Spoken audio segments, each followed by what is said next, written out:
The world is too small, our wisdom too limited, our time here too short to waste any more of it in winning fleeting victories at other people's expense. The Clinton Global Initiative, which brings philanthropists and CEOs together with nonprofits to make concrete commitments aimed at some of the world's toughest problems. Almost 10 years in, they have leveraged billions of dollars in assistance in more than 180 countries. CGI was designed to tackle big global challenges in bite-sized pieces, with the conviction that regardless of size or scope, our problems will yield to concerted action and innovative partnerships of individuals, NGOs, businesses, and governments. We have to now find a way to triumph together.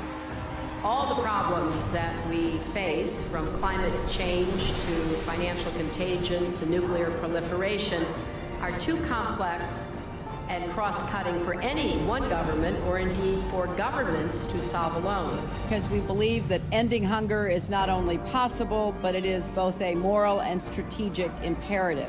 Hillary Clinton is trying to shift the spotlight to global warming, the presidential contender unveiling her plans to combat climate change. Together with innovative partners from the public and private sectors, we're working to make homes, universities, and cities more energy efficient.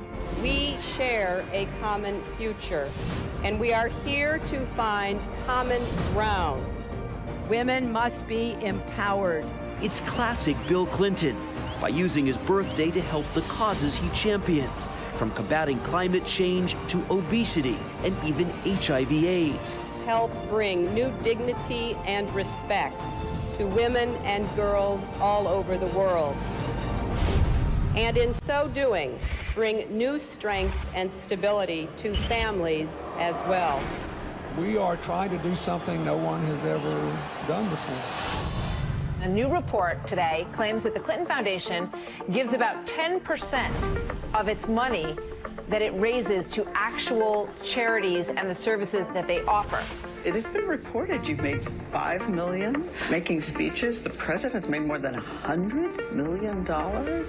Well, if you have no reason to remember, but we came out of the White House not only dead broke, but in debt. 6 years ago, Hillary Clinton was about to become Secretary of State. Barack Obama had nominated her. Everyone knew she was going to be confirmed by the Senate, going to be confirmed easily. But there was a thought, there was a question, there was a doubt out there about a potential conflict of interest. The Clinton Foundation dropping its self-imposed ban on collecting funds from foreign governments and entities.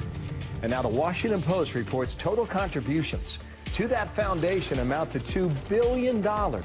There's a lot of money sloshing around, and everything is blurred, and it's not good. The questions scream out at me. What in the world happened with the foundation and these ulterior motives and this money and the email server? I'm sorry. Those scream out at me. The amount of schmoozing involved and crossing lines and one person putting money in a foundation and then Clinton getting unbelievable amounts for his speeches, contracts going one way or another, it's not good. I look forward to working with all of you, particularly the appropriators. We have a lot of work to do, and it is such important work that lies ahead.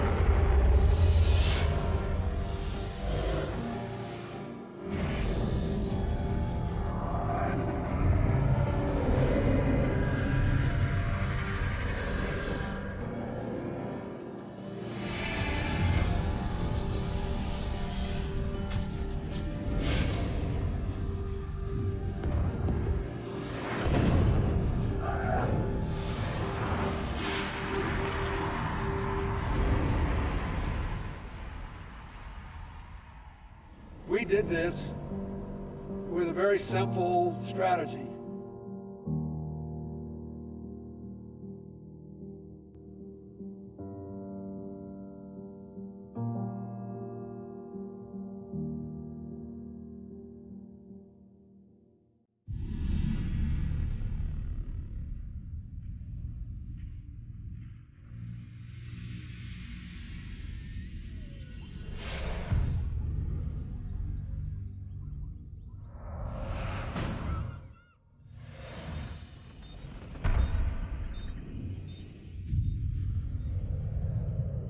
Africa is a continent that has been a chamber of horrors for decades.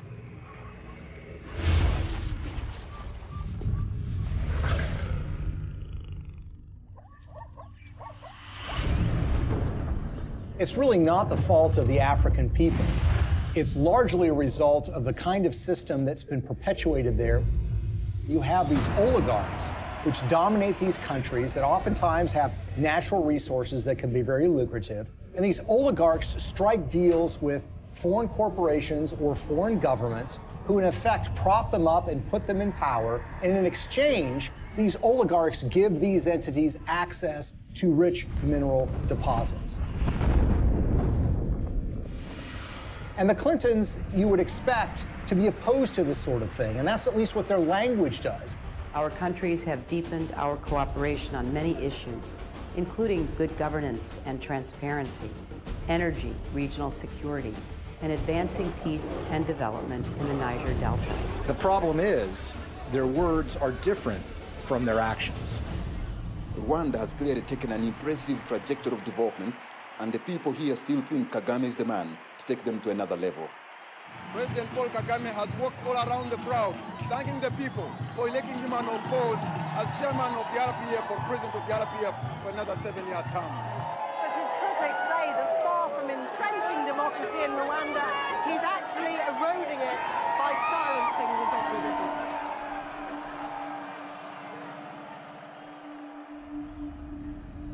Paul Kagame has been praised by Bill Clinton and the Clinton Foundation. But the fact of the matter is Paul Kagame has a terrible human rights record. He's accused of aiding military operations in the neighboring Democratic Republic of Congo, and that actually forced the recruitment of child soldiers. The UN has identified him as being involved in activities that entailed massive human rights violations. The newer opposition parties that have been formed in the last year or two have one by one been silenced or otherwise excluded from the race.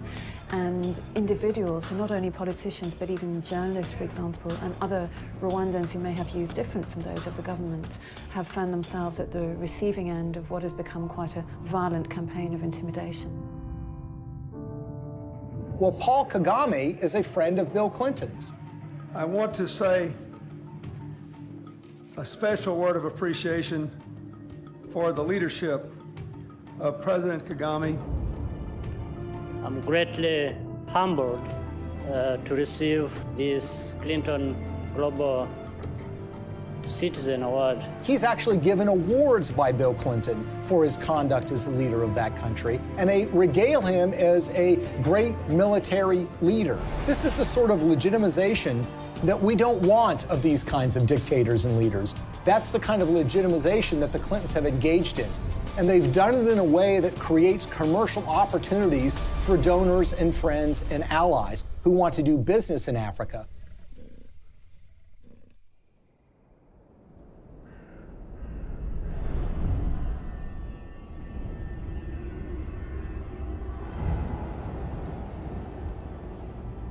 Business in Africa means you're dealing with dictators who are going to give you access to, say, mineral rights or oil drilling rights, but you're going to have to pay them off. The Clintons partner with foreign entities who want access to Africa, and specifically mining companies or energy companies who need to get concessions for access to oil or natural gas or the rights to mine for gold. Those two make a powerful alliance because these companies will give money to the Clintons, either in the form of speaking fees or in the form of donations to the Clinton Foundation. And the Clintons will then, in effect, do their bidding before the halls of power and corridors of power in Africa. And they will go to foreign governments and encourage them to do business with individuals who are putting money in their pocket. And this leads to some amazing fits of behavior that, in a way, are just reminiscent of 19th century colonialism. A perfect example of this is Ambassador Joe Wilson. Joe Wilson is a longtime friend of the Clintons. In fact, he endorsed Hillary Clinton in the 2008 presidential election. And it was also thought that he might become a senior official in Hillary Clinton's State Department. But the fact of the matter is Joe Wilson was up to something far more nefarious during Hillary Clinton's tenure as Secretary of State. In 2009, shortly after she became Secretary of State, when Wilson was the vice chairman of a company called Jarge Capital, they took out a 50-year lease on 400,000 hectares in South Sudan. South Sudan was in the middle of a civil war, and this lease was actually signed with warlords who were involved in the civil war. These individuals who were engaged in massive human rights violations, including the massacre of opponent tribes. And basically what Joe Wilson was engaged in was something called investing in sovereignty changes. They were basically cutting deals, lucrative deals, worth potentially hundreds of millions of dollars with these warlords. And the expectation was simple. These warlords would take power, then they would give them access to these lands where they could make huge amounts of money exploring for natural gas, exploring for oil, and for mineral rights. Ambassador Joe Wilson isn't the only Clinton friend and foundation donor who was working in war-torn countries. Swedish mining investor Lucas Lundin has pledged $100 million to the Clinton Foundation. He did that in 2007. And his most lucrative mining operations are in the war-torn country of the Democratic Republic of Congo. This is a country that perhaps has the most horrific human rights situation on the face of the earth. By the time Lucas Lundin made his $100 million pledge to the Clinton Foundation, his Congo operation was making, quote, staggering profits, end quote, according to his own financial statements. His overall capitalization was $20 billion. But for those profits to remain staggering, U.S. policy under Hillary Clinton had to remain unchanged. That's a problem. Hillary Clinton, as a senator back in 2006, supported something called the Congo Relief, Security, and Democracy Promotion Act. As the law's name implied, the goal was to bring reform to Congo. That's not something that Lucas Lundin would want. So in 2009, when Hillary became Secretary of State, she reversed course 180 degrees and went from supporting reform in Congo to supporting the status quo, which is exactly what Lucas Lundin would want, who of course had committed $100 million to the Clinton Foundation. But Congo isn't the only scandal-plagued country where Clinton benefactors have made millions. Africa's most populous nation, Nigeria, is full of promise, but fulfilling that promise is sometimes a struggle. Plagued by corruption and mismanagement, the resource-rich country has a poverty rate of over 50%. Look at a country like Nigeria, which is really a cesspool of corruption. In fact, people will say it is perhaps the most corrupt country in the world. It's rich in natural resources, it produces a lot of oil, but that money never trickles down to the people. It goes to the oligarchs who run the country, who oftentimes take that money and put it in Swiss bank accounts in a way that, of course, the people of Nigeria can never benefit from. And you see, there's a federal law in the United States which says if foreign governments that receive U.S. assistance aren't transparent in how they spend that money, that they will not be able to get U.S. foreign assistance anymore. It's about transparency. But there's a way around that law. You can get a waiver from that law. How? By getting the U.S. Secretary of State to grant you a waiver. We intend to remain very supportive on your reform efforts. Thank you for mentioning the work we did together on the elections. We're also very supportive of the anti-corruption reform efforts, more transparency, and the work that you and your team is also championing, because we really believe that the future for Nigeria is limitless. So in the case of Nigeria, they receive hundreds of millions of dollars in U.S. foreign assistance. They've not made progress in being more transparent, and of course, they've gotten exemptions from Hillary Clinton while she was Secretary of State. What's so curious about this is what was happening commercially to the Clintons while this was going on. Bill Clinton, for the first time ever, gets paid highly lucrative speeches in Nigeria, which had never happened before. In fact, he gets paid to do 2 speeches for $700,000 apiece by a businessman in Nigeria who just happens to be close with the president of that country. Keep in mind, by the way, that his normal speaking fee is less than $200,000 a speech. So this was an enormous payday for Bill Clinton. Okay, now we'll begin the panel.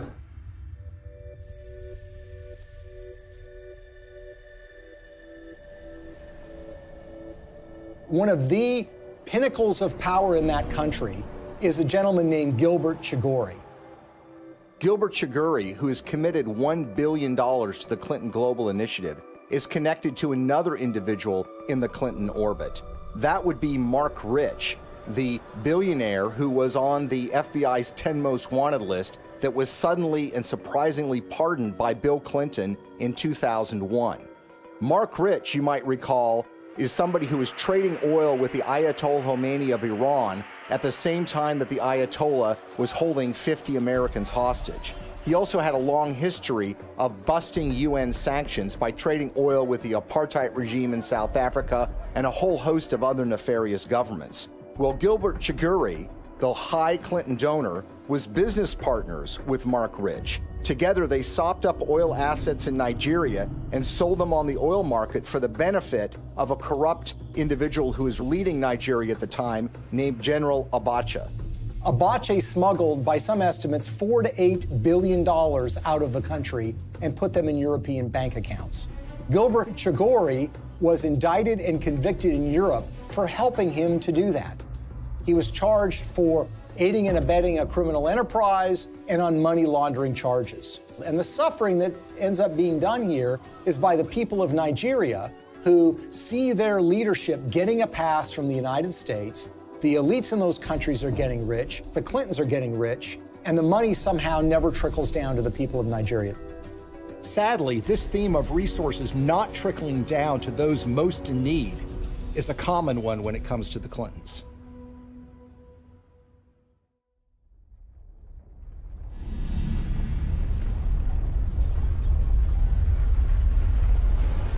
As we told you at the start of tonight's program, a major magnitude earthquake has hit the island of Haiti in the Caribbean. The quake measured around 7 points on the Richter scale, and its epicenter fell just 10 miles from the capital, Port-au-Prince. Haiti's ambassador to the U.S. has described the event as a catastrophe of major proportions. So far, we have no information regarding the casualties. The war is coming to an end! It was a big earthquake. It lasted like 15 seconds, I think.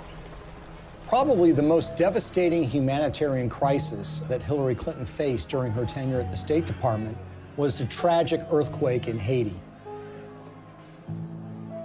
It happened in January of 2010, and literally in a matter of seconds, 250,000 people were estimated to have died, and a large portion of the Haitian infrastructure and economy was just decimated. It was a crisis on a massive scale. The United States is offering our full assistance to Haiti and to others in the region. We will be providing both civilian and military disaster relief and humanitarian assistance, and our prayers are with the people who have suffered, their families, and their loved ones. In the days and weeks that followed the earthquake in January of 2010, Hillary Clinton made visits to Haiti. And here's the latest on Haiti. U.S. Secretary of State Hillary Clinton arrived in Port-au-Prince just about an hour ago. She is the highest-ranking U.S. official in Haiti right now since Tuesday's earthquake. She's meeting with Haitian leaders and international officials to discuss the rescue and relief efforts. In fact, on her first visit, which occurred days after the earthquake, they literally had to stop traffic going in to the airport at Port-au-Prince. There, of course, were relief supplies that were being flown in, but that traffic was stopped so the Secretary of State could come and assess the damage. There is a perception, and there have been complaints or reports of bottlenecks, that there's a lot of aid coming in, but it's very hard to get it out to the people who need it. That's just not true. The aid is coming in, we're getting it out, there's just not enough of it yet. She flew in with her political aides on a large federal airplane. She landed at the airport. She made a large press conference, made statements about her commitment to rebuilding this country, and then she was soon whisked away, headed back to Washington, D.C. Theirs is a city in ruins, a country which can do little but wait for help to arrive. The international community responded in the way that you would expect it to. That is, large amounts of money were committed, up to $13 billion from international relief organizations. And of course, you had the official role of the State Department, which would be point on U.S. taxpayer dollars going to Haiti for the purposes of relief. I want to assure the people of Haiti that the United States is a friend, a partner, and a supporter. Hillary Clinton's State Department would oversee the reconstruction effort, with Chief of Staff Cheryl Mills responsible for the allocation of U.S. tax dollars through USAID. And Bill Clinton, already appointed Special Envoy to Haiti for the United Nations, was named co-chair of the Interim Haiti Recovery Commission, along with a former Haitian Prime Minister. I hope that it will be rebuilt in a much stronger and more sustainable way, and I think the Haitians want that. So this was clearly a Clinton operation from the beginning. Now, the Haitians had their own ideas about how best to rebuild their country. They wanted new roads. They wanted buildings rebuilt. And that's what you would expect. This is how you recover from an earthquake. The problem is that the Clintons had their own agenda, the interests of major donors who had a vested interest in spending that money in Haiti in ways that would benefit them. And so you immediately had this clash between the Haitians and the Clintons. And Haitians complained almost immediately that they were shut out of the decision-making process, that it was really Bill Clinton and a few of his friends that were calling the shots in the IHRC. And they made some monumentally bad decisions that not only didn't benefit the Haitian people, but ended up putting money in the pockets of major Clinton donors who had economic stakes in Haiti. We have been united behind a single goal: making investments in this country's people and your infrastructure. So it's a classic example of what some people call disaster capitalism. Disaster capitalism in that a natural disaster creates opportunities for rebuilding to take place, but also for self-enrichment to take place. And if you look at the Clintons and the promises that were made and the results that actually followed, it is a tragic story of crony capitalism gone awry.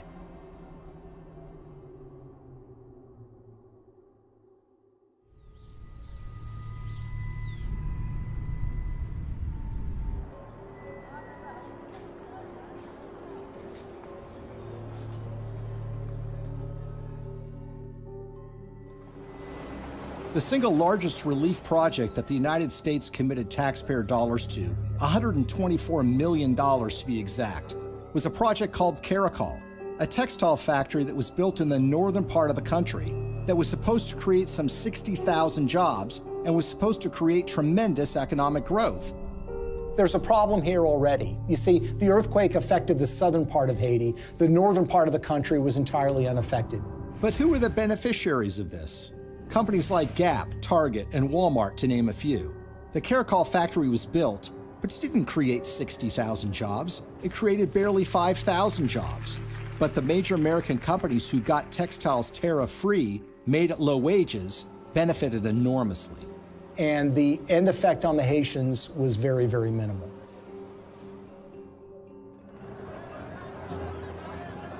If you look at some of the infrastructure projects that were undertaken, the Clintons had very grand plans to build large tracts of homes, and there were contractors that were selected for those projects. Sometimes the contractors had experience, sometimes they did not.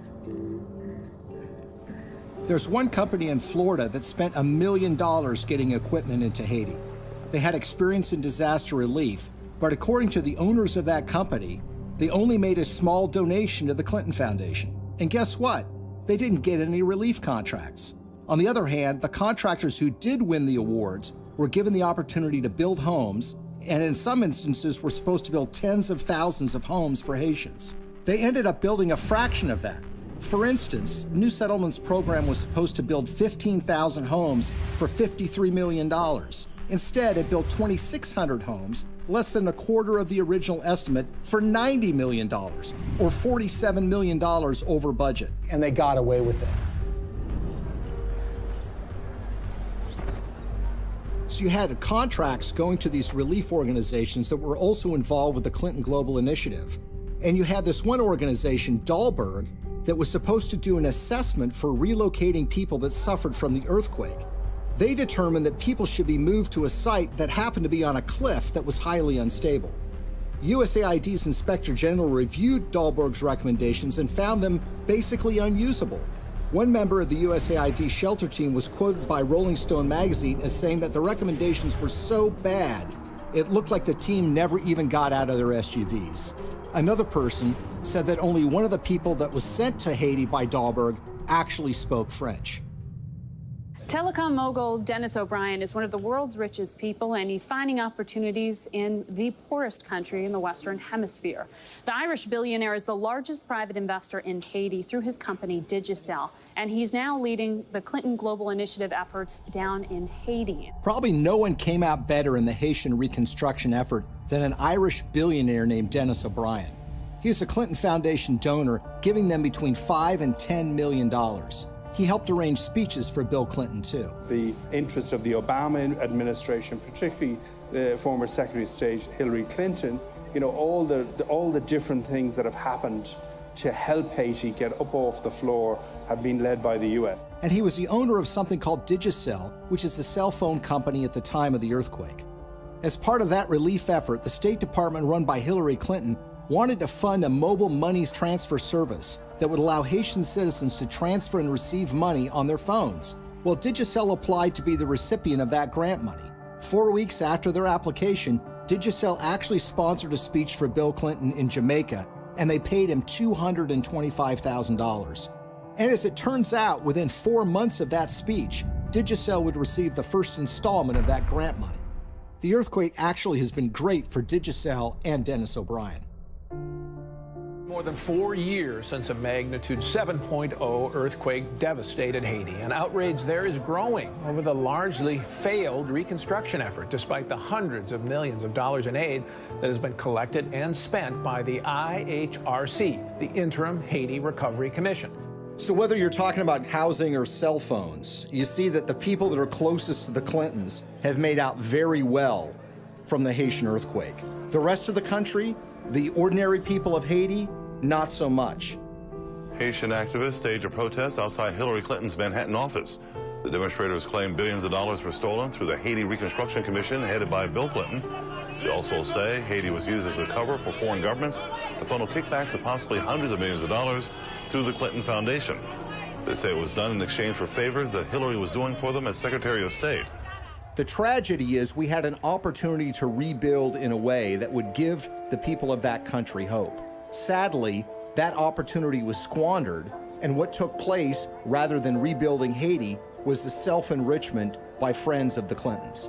For all of Bill Clinton's talk about building Haiti back better, the fact remains that the most visible evidence of Clinton's role in the recovery isn't the improvement of daily life for everyday Haitians, but the construction of new luxury hotels just miles from the folks who have been living in tarps USAID handed out immediately after the earthquake. We are telling the world of the crimes that Bill and Hillary Clinton are responsible for in Haiti. But while the world eventually lost interest in Haiti's recovery, the influence and connections afforded to donors from the Clinton Foundation appear to have been lessons learned by others. So how much do connections to the Clintons matter when you're talking about Haiti? Consider the case of gold mining. The government of Haiti had not granted a gold mining concession in 50 years. They decided to do so during the reconstruction of their country, which was being overseen by Bill and Hillary Clinton. What company did they select to get this gold mining permit? A company called VCS Mining. VCS Mining had very little experience in gold mining, but what did they have? They had connections. Shortly after they got that concession, someone joined their board of directors. It just happened to be Tony Rodham, brother of Hillary Rodham Clinton. It was a true disaster that followed the earthquake, which was the natural disaster. This was the man-made Clinton-caused disaster in relief that led to the wasting of enormous sums of money, the enrichment of elites that were friends with the Clintons, and the Haitians were left in a situation where their life was really not much better than it was the day after the earthquake happened.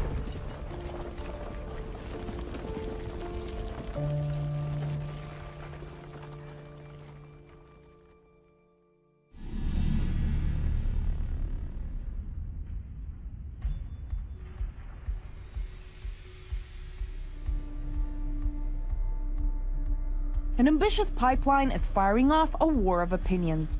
Environmental activists marched in Washington today to protest plans for the Keystone XL oil pipeline. A $7 billion project to transport 800,000 barrels of tar sands oil a day from Canada down to the Gulf Coast.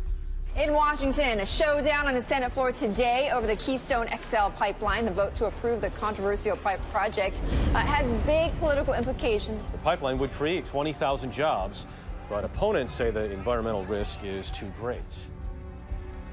One of the touchstones of the climate change debate has been the Keystone XL pipeline. It's designed to carry oil from Canada through the United States to refineries in Louisiana and in Texas. The environmental movement has wholeheartedly rejected this deal from the beginning because they believe that it's going to further contribute to the problems of climate change. Pipeline. 1. We are the people. 2. You can't ignore us. 3. Now, you would think that the Clintons would be opposed to the Keystone XL pipeline deal because of those concerns. And perhaps they might be, except for one or two problems, or should I say 1 or 2 million problems. You see, when Hillary Clinton became Secretary of State in late 2008, there was already an issue related to the Keystone XL pipeline sitting on her desk. She was going to have to sign an environmental and economic impact statement and decide whether the Keystone XL pipeline should go forward.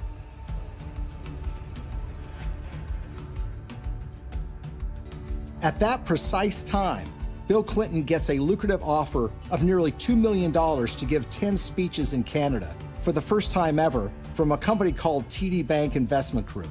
He gave the last speech in May of 2011. 3 months later, Hillary's State Department releases an environmental impact statement that was seen as largely supportive of the Keystone XL pipeline in a way that was massively controversial. Hillary Clinton, in effect, was betraying the environmental movement by greenlighting this deal, when she had in her hands the power to kill this deal in its crib. It was shocking. Organizations like Greenpeace and Friends of the Earth were stunned. They wanted investigations, but everybody was mystified. Nobody could understand why Hillary Clinton would sign off on this deal, particularly when she had been in favor of dealing with climate change, and her boss, Barack Obama, by all indications, seemed to be opposed to this deal as well. It's also a time for a new approach to climate change. We know we've got to deal with global warming. We're seeing the effects of it. We need to invest in clean energy technology today so that we can create new high-paying jobs to protect our environment, to grow our economy, and to finally break our addiction to foreign oil. How did we go from the Clintons being in favor of fighting climate change and dealing with fossil fuel dependence to Hillary Clinton signing off on the Keystone XL pipeline? The evidence that we found was that it was about the money. This was not a philosophical change. This was not a new way of thinking about global warming. This was a way of taking $2 million in cash to essentially buy a decision by the Secretary of State. Why is the TD Bank Investment Group so interesting? Because they just happen to be one of the largest shareholders in the Keystone XL pipeline itself. When we looked at Bill Clinton's pattern of giving speeches, we looked at who was paying him, when they were paying him, and if they have ever paid for a speech before. What's so stunning is that TD Bank had never sponsored a speech by Bill Clinton before. And then suddenly, in late 2008, when Hillary Clinton has been announced to be the Secretary of State, and when sitting on her desk is the matter of the Keystone XL pipeline, they suddenly decide to sponsor these speeches.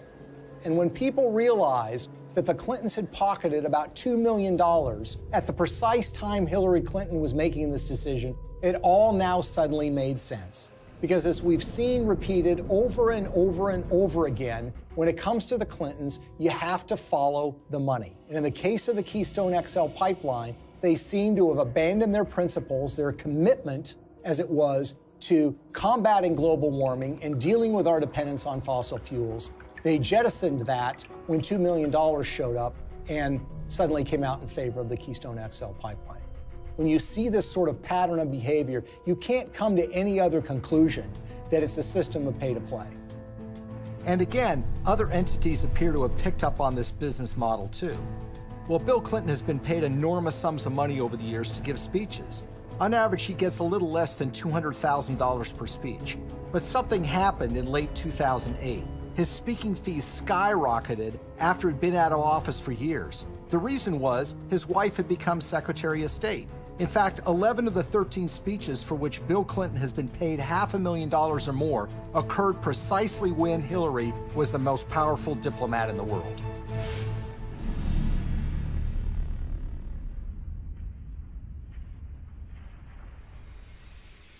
You will never contribute to an organization that will give you a higher probability of having your good intentions turn into real positive changes in other people's lives. That will give you a better chance than what you've done here tonight. His single biggest speech payday came from the Swedish telecom company Ericsson, and it's a very, very unusual and troubling story. Now, Ericsson is a Swedish telecom company that in 2009 and 2010 was in trouble with Hillary Clinton's State Department because Ericsson was selling a lot of telecom equipment to Iran, to Belarus, and to other oppressive governments, about which the State Department was concerned. Ericsson risked being put on a list by the federal government in the United States for trading with an enemy state. There was actually an effort being put forward in Washington to broaden Iranian sanctions to include the very technologies that Ericsson was selling to the Iranian government. So it's against this background that Ericsson decided now might be a good time to hire Bill Clinton to give a speech. They had never paid for a speech by him before, and they decided to go in big, $750,000 for a single speech. 7 days after he gave that speech, Hillary's State Department came out with a statement which said, "We are not going to broaden sanctions on Iran to include technologies like telecom. We're going to rely and expect companies like Ericsson to police themselves." It was a massive win for Ericsson.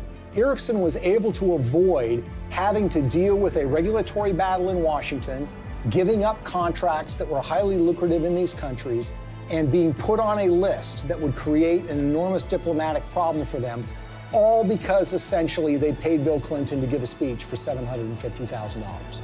Will you continue to give speeches? Oh, yeah. I got to pay our bills.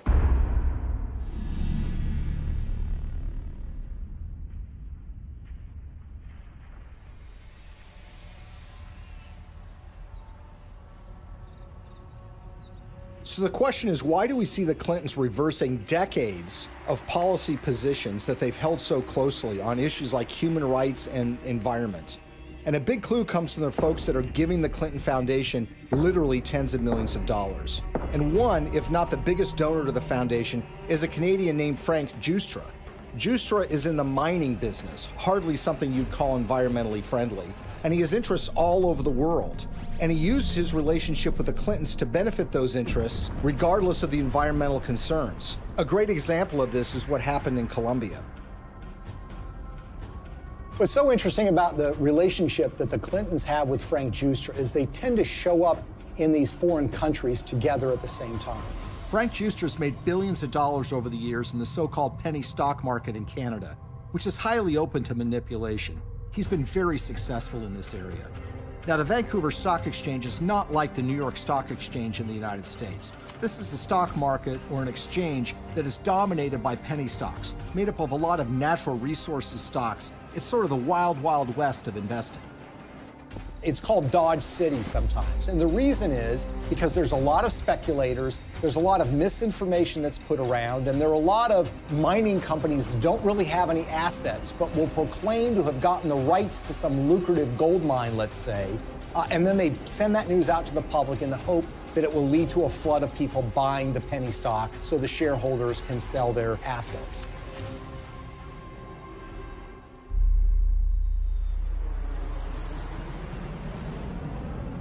So in June of 2010, Bill Clinton and Frank Giustra fly to Bogota, Colombia. And who arrives there at roughly the same time? Secretary of State Hillary Clinton. The big thing from the news conference was where Bill and Hillary were dining the other night in Bogota. I had a chance to talk to about her dinner experience in the Zona Rosa, and here's what she had to say. Dinner was good? It was excellent in every way. So it was like eating in the States, but eating in Bogota. Well, it was a real treat to be in Bogota and to be with people who love this city so much, including my husband. Now, in her memoirs, Hillary Clinton says that this is just a happy coincidence. But when you see what follows, you realize that this is no coincidence. The following morning, Bill Clinton has a breakfast meeting with the outgoing president of Colombia, President Uribe. Then, like a tag team, Secretary of State Hillary Clinton has a noon lunch meeting with him, and she grants him several favors, including technical agreements that the Colombian government wants. In the days that follow, something dramatic happens. Frank Giustra has 3 companies that get major concessions from the Colombian government: Pacific Rubiales, Petroamerica, and Prima Colombia Properties. One of those, Prima Colombia Properties, gets a concession to cut timber in a rainforest in Colombia along the Pacific coast. And that timber is not intended to export to the United States, but is intended for export to China. There's an outrage and upset environmentalists who realize what's going on, and eventually that permit is yanked by a future president of Colombia, but not before Frank Giustra's company is able to profit from cutting down these rainforests, which again is a behavior that runs so contrary to what the Clintons profess to be in favor of. We all know that in order to build low-carbon economies of the future, we need sustainable forests. I also know the future of our planet depends on healthy, standing forests. They have talked about the problems of deforestation. They've talked about the problems of the need for successful growing forests to mitigate carbon dioxide in the air.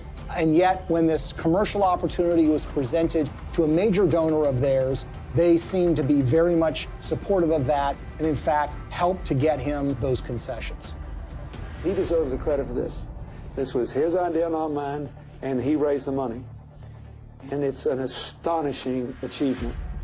My job is to make sure that it's not in vain, that he gets the return on his investment and his compassion and his commitment. The Clintons appear to have changed their stance on issues even more significant than the environment, in ways that benefit those who have put money in their pockets.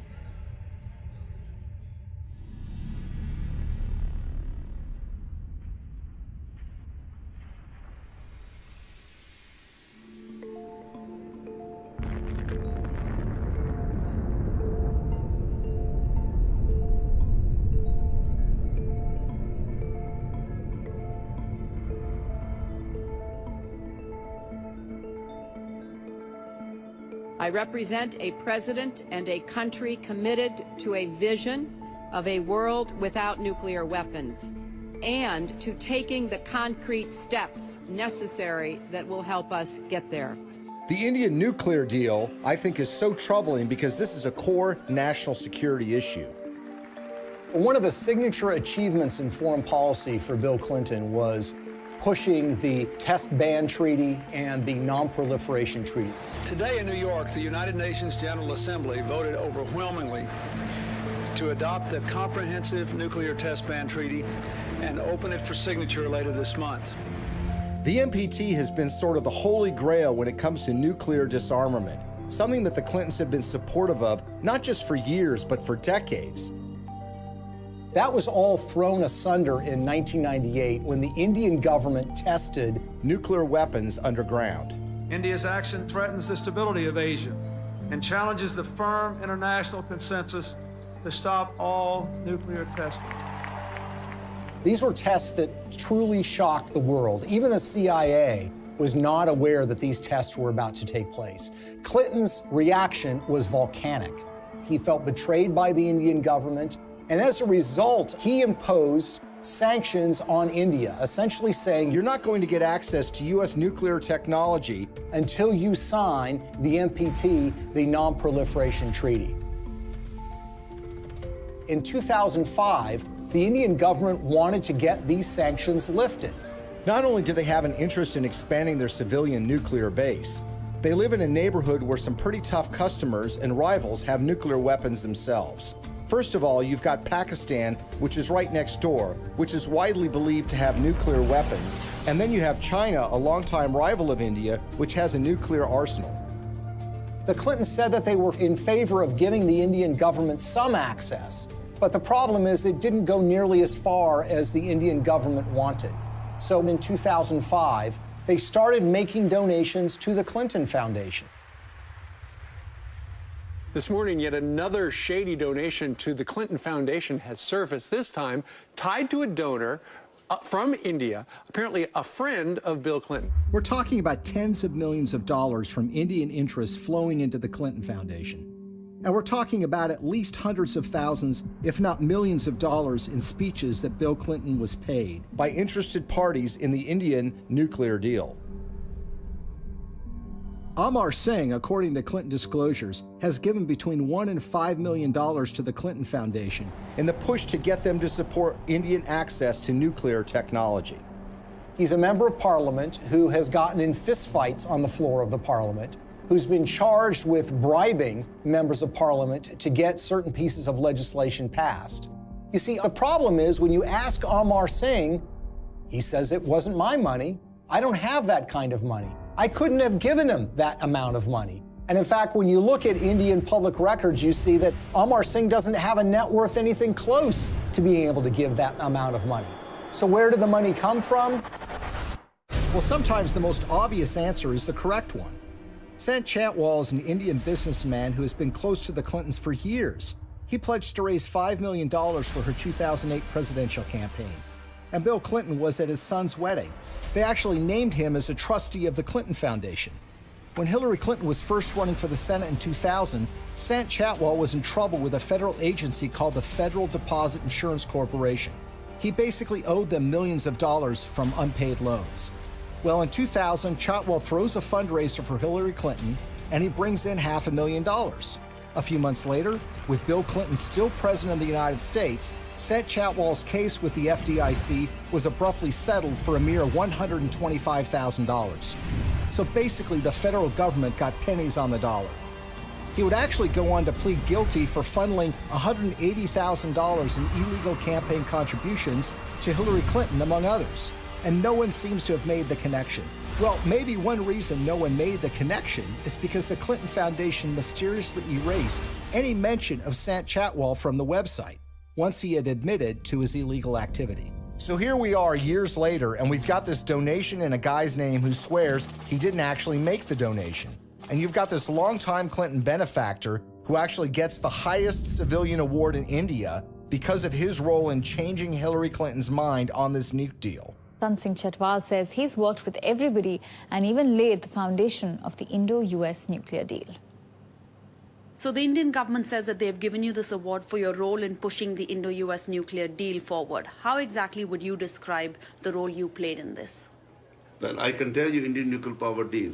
If you look at it, I'm the first one. I laid the foundation. On the eve of the vote in 2008 to approve Indian access to U.S. civilian nuclear technology, Amar Singh, who barely knows Hillary Clinton, had a 2-hour meeting with her where they discussed the Indian nuclear deal. Amar Singh says that the dinner meeting resulted in her telling him that she was supportive of the deal and that she was making efforts to make sure that the deal did get through. And lo and behold, by 2008, Hillary Clinton was fully in support and in favor of this policy in a way that was a complete reversal of the position that she had taken before. In other words, the flow of money had led the Clintons to change their positions on the Non-Proliferation Treaty, and specifically, India getting access to U.S. nuclear technology.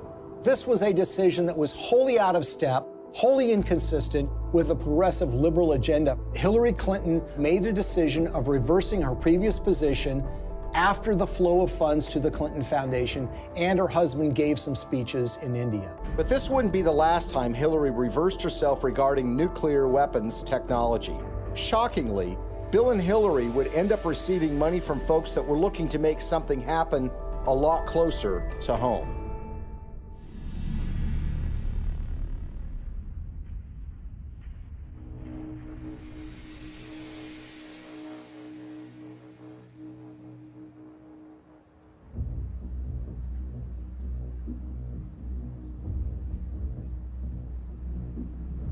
I think the Russian uranium story is perhaps the most shocking and most blatant example of how the Clintons operate. This is a story about the Russian State Nuclear Agency, American uranium, $145 million in cash, and the Clintons. At the end of the day, this is a story about buying influence and selling influence. The Clintons are the sellers of influence. The Canadian investors and the Russians are the buyers. Bill Clinton had gone to the Central Asian country of Kazakhstan in 2005 with Frank Justra. Kazakhstan is a country that's been run since the collapse of the Soviet Union by a dictator named Nazarbayev, who shuts down political opposition and tortures political opponents. The ostensible purpose of the visit to Kazakhstan by Bill Clinton was to talk with Nazarbayev about AIDS, HIV. The problem is Kazakhstan really does not have an AIDS, HIV problem. So that explanation really doesn't make sense. What makes far more sense is that Frank Justra wanted access to very lucrative Kazakh uranium mines. Kazakhstan is one of the largest producers of uranium in the world. Bill Clinton arrives there with Frank Justra, and they have a series of meetings with Kazakh officials. There's a press conference where Bill Clinton stands with the dictator of Kazakhstan and he praises the human rights record. He praises that elections are being held in the country, and he even says that Kazakhstan should head up something called the OSCE, which is the Organization for Security and Cooperation in Europe. Think about that for a second. Bill Clinton is saying that a known human rights violator who's been condemned by human rights organizations around the world should head up a human rights organization. They go from a press conference to a dinner where Frank Justra, Nazarbayev, the dictator of Kazakhstan, and Bill Clinton meet and talk. Well, 2 days after that meeting, Frank Justra finally gets his uranium concessions. Worth hundreds of millions of dollars. A couple of weeks after that, Bill Clinton gets his $30 million from Frank Justra, the first payment in what will become more than $100 million in pledges and commitments and donations made by Frank Justra. So it's really, in a way, a simple story in that they all are walking away from the table with something that they want. Nazarbayev is getting the legitimacy of an ex-president, saying what a nice and kind leader he is. Frank Justra gets his uranium concession, and Bill Clinton and his foundation get cold, hard cash. Now let's move to chapter 2 of this story, which is even more sinister. You see, the international uranium market is very competitive. The Kremlin sees dominance and control of the uranium market as a source of national power. Frank Justra takes that uranium concession he got in Kazakhstan and puts it into a company in a so-called reverse merger, which was one way for a private company to go public to form something called Uranium One. It's a company traded on the stock market in Canada, and they start acquiring uranium concessions in places like Wyoming, Texas, New Mexico, and Utah. And by 2009, they have what is expected to be 50% of future uranium production in the United States. This gets the interest of Vladimir Putin and the Russian government. And in fact, there are State Department cables that were leaked through WikiLeaks, which show that Hillary was aware of the fact that the Russians took great care to try to dominate the international uranium market. Well, the Russians want to buy this asset, and they offer a 40% overprice on the share of the stock. And for this transaction to go through, it has to be approved by the U.S. federal government. Why? Because uranium is regarded as a critical industry in the United States. After all, this is used for our civilian nuclear reactors and goes into nuclear weapons. So it goes before the federal government, where it needs to be signed off by a series of federal agencies, including the Secretary of State, Hillary Clinton. As Hillary Clinton is contemplating this, shareholders in Uranium One, including Frank Justra, have sent more than $145 million to the Clinton Foundation. The chairman of that company at the precise time is a guy named Ian Telfer, who is also making donations to the Clinton Foundation, as is Frank Holmes, who is another major Uranium One shareholder. And Hillary Clinton, who has a record of opposing precisely these kinds of deals, comes out and says, you know what, I think this is a good deal. Let's let Vladimir Putin take control of what is now 20% of U.S. uranium production. Bill Clinton and Hillary Clinton are the only figures in American politics who are willing to do this deal and who could actually pull it off. because they had a reputation that runs so contrary to what they're doing. I mean, this is what the Clinton Foundation does, right? This is what they talk about politically, their support for human rights, their concerns about proliferation, their concerns about issues related to Russian aggression. There's no doubt that when Putin came back in and said he was going to be president, that did change the relationship. We have to stand up to his bullying. And what's so interesting when you consider this uranium deal are the actions of a small Canadian investment firm called Selita Capital. Selita Capital, in 2010, as this deal was going down, committed to give millions of dollars to the Clinton Foundation, and they also sponsored a speech by Bill Clinton in Canada. Selita Capital is also the name of a wholly owned subsidiary of Rosatom. Who is Rosatom? Well, this is the government agency in Russia that controls their nuclear arsenal, that built nuclear reactors in Iran, and engages in nuclear technology exchanges with rogue countries like North Korea. What this means, in essence, is that the Russian government, specifically Rosatom, was funneling money through a subsidiary directly to the Clinton Foundation. But the payday didn't end there. 4 months before Hillary Clinton's State Department would sign off on the Russian purchase of uranium-1, Bill Clinton got paid $500,000 to give a single speech in Moscow.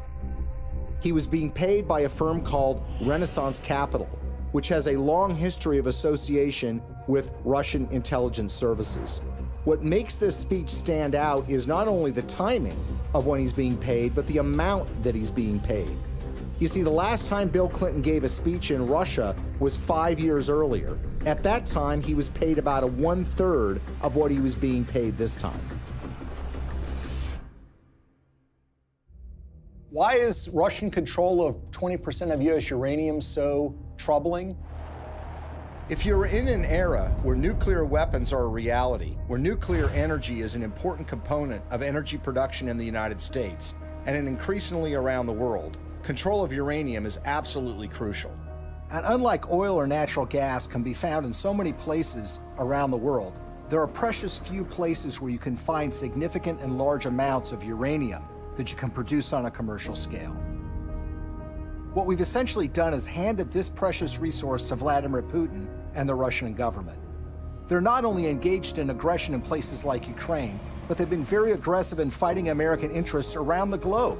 Russia's not an ally. Russia's not a friend. Vladimir Putin's Russia is a rival of the United States, and yet we've given them control over this precious resource.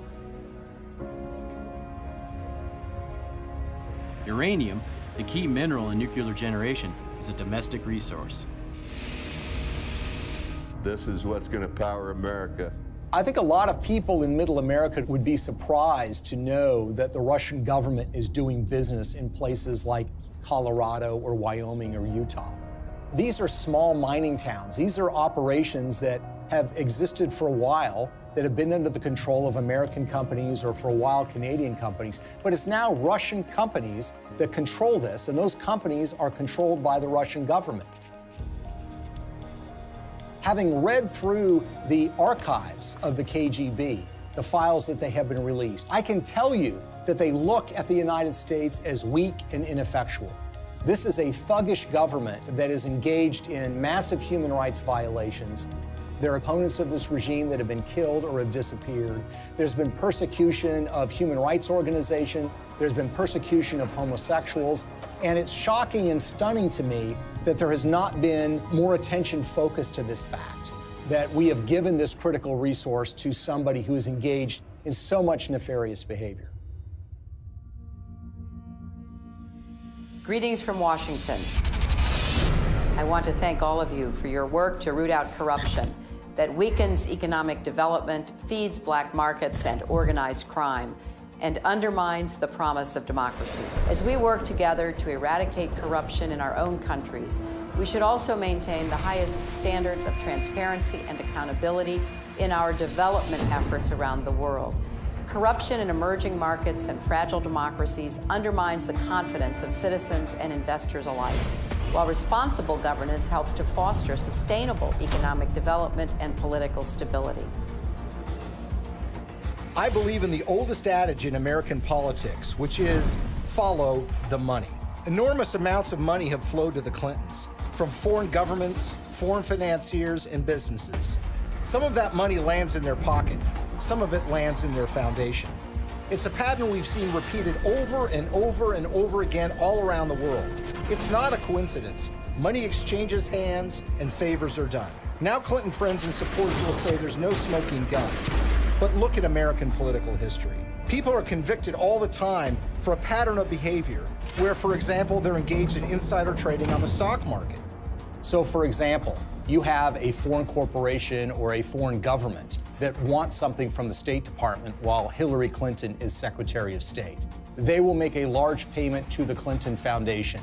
That will be followed by favorable action on their behalf. If that happens one or two times, you might say, look, it's just a coincidence. But when you see the pattern recreated over and over and over again, you have to recognize that these events are connected.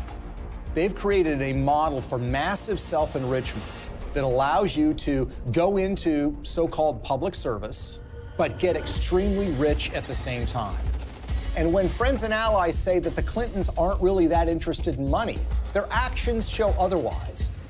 What's so shocking to a lot of people is that making of that money requires them to betray their progressive values, the environment, labor unions, women's rights, human rights. The Clintons are doing business and growing rich with the favor of the very individuals who you would expect to be their political opposites. For a very long time in American history, and probably still to this day, one of the worst things that could be said about you as a politician is that you are on the take from foreign interests. What the Clintons have essentially done is busted down the door and robbed the bank of that concept. So when people think of the Clintons taking foreign money, they think it's maybe an insurance company from Great Britain, or they think it's from a supermarket chain in Canada. The fact of the matter is a lot of that money comes from the darkest, worst corners of the world. Are countries like Nigeria and Russia in the habit of giving money to politicians and not wanting something back? The Clintons are glad to take this money. It's made them fabulously wealthy. But what has it done for us? Before we had to worry about money from Wall Street and big labor. Now we have to worry about it coming from around the world and infecting our politics and damaging our politics, everything from our uranium policy to our human rights policy. Nothing seems to be safe anymore. How is this not corruption? How is this not a crime? With the Clintons, nothing is sacred. Everything is for sale. But we are the ones who are paying the price. Maybe, just maybe, the American people are tired of being sold out.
Bill Clinton by using his birthday to help the causes he champions, from combating climate change to obesity and even HIV/AIDS. Help bring new dignity and respect to women and girls all over the world. And in so doing, bring new strength and stability to families as well. We are trying to do something no one has ever done before. A new report today claims that the Clinton Foundation gives about 10% of its money that it raises to actual charities and the services that they offer. It has been reported you've made $5 million making speeches. The president's made more than $100 million. Well, if you have no reason to remember, but we came out of the White House not only dead broke, but in debt. 6 years ago, Hillary Clinton was about to become Secretary of State. Barack Obama had nominated her. Everyone knew she was going to be confirmed by the Senate, going to be confirmed easily. But there was a thought, there was a question, there was a doubt out there about a potential conflict of interest. The Clinton Foundation dropping its self-imposed ban on collecting funds from foreign governments and entities. And now the Washington Post reports total contributions to that foundation amount to $2 billion. There's a lot of money sloshing around. Everything is blurred, and it's not good. The questions scream out at me. What in the world happened with the foundation and these ulterior motives and this money and the email server? I'm sorry. Those scream out at me. The amount of schmoozing involved and crossing lines and one person putting money in a foundation and then Clinton getting unbelievable amounts for his speeches, contracts going one way or another, it's not good. I look forward to working with all of you, particularly the appropriators. We have a lot of work to do, and it is such important work that lies ahead.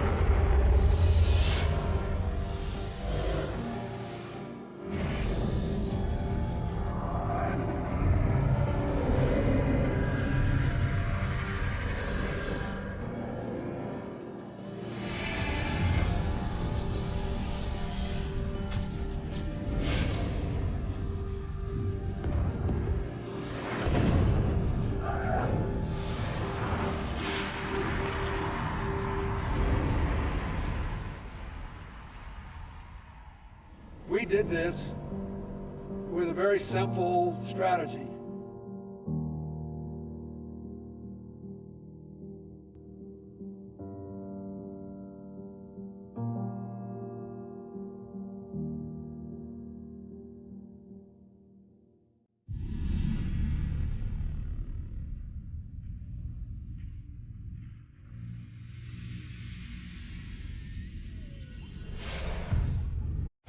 The world is too small, our wisdom too limited, our time here too short to waste any more of it in winning fleeting victories at other people's expense. The Clinton Global Initiative, which brings philanthropists and CEOs together with nonprofits to make concrete commitments aimed at some of the world's toughest problems. Almost 10 years in, they have leveraged billions of dollars in assistance in more than 180 countries. CGI was designed to tackle big global challenges in bite-sized pieces, with the conviction that regardless of size or scope, our problems will yield to concerted action and innovative partnerships of individuals, NGOs, businesses, and governments. We have to now find a way to triumph together. All the problems that we face, from climate change to financial contagion to nuclear proliferation, are too complex and cross-cutting for any one government, or indeed for governments, to solve alone. Because we believe that ending hunger is not only possible, but it is both a moral and strategic imperative. Hillary Clinton is trying to shift the spotlight to global warming, the presidential contender unveiling her plans to combat climate change. Together with innovative partners from the public and private sectors, we're working to make homes, universities, and cities more energy efficient. We share a common future, and we are here to find common ground. Women must be empowered. It's classic Bill.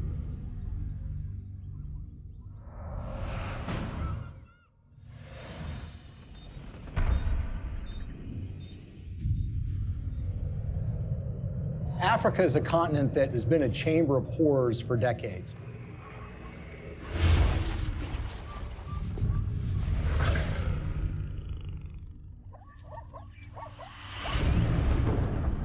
It's really not the fault of the African people.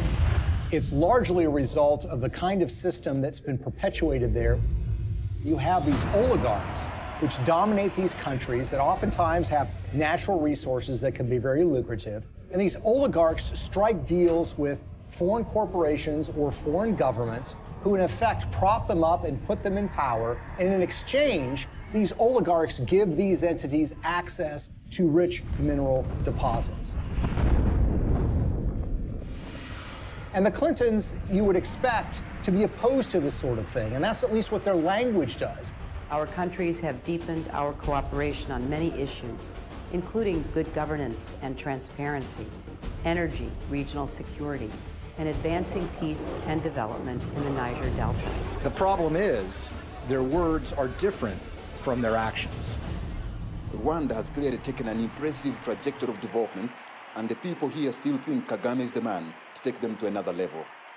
President Paul Kagame has walked all around the crowd, thanking the people for electing him unopposed as chairman of the RPF or president of the RPF for another 7-year term. But his critics say that far from entrenching democracy in Rwanda, he's actually eroding it by silencing his opposition.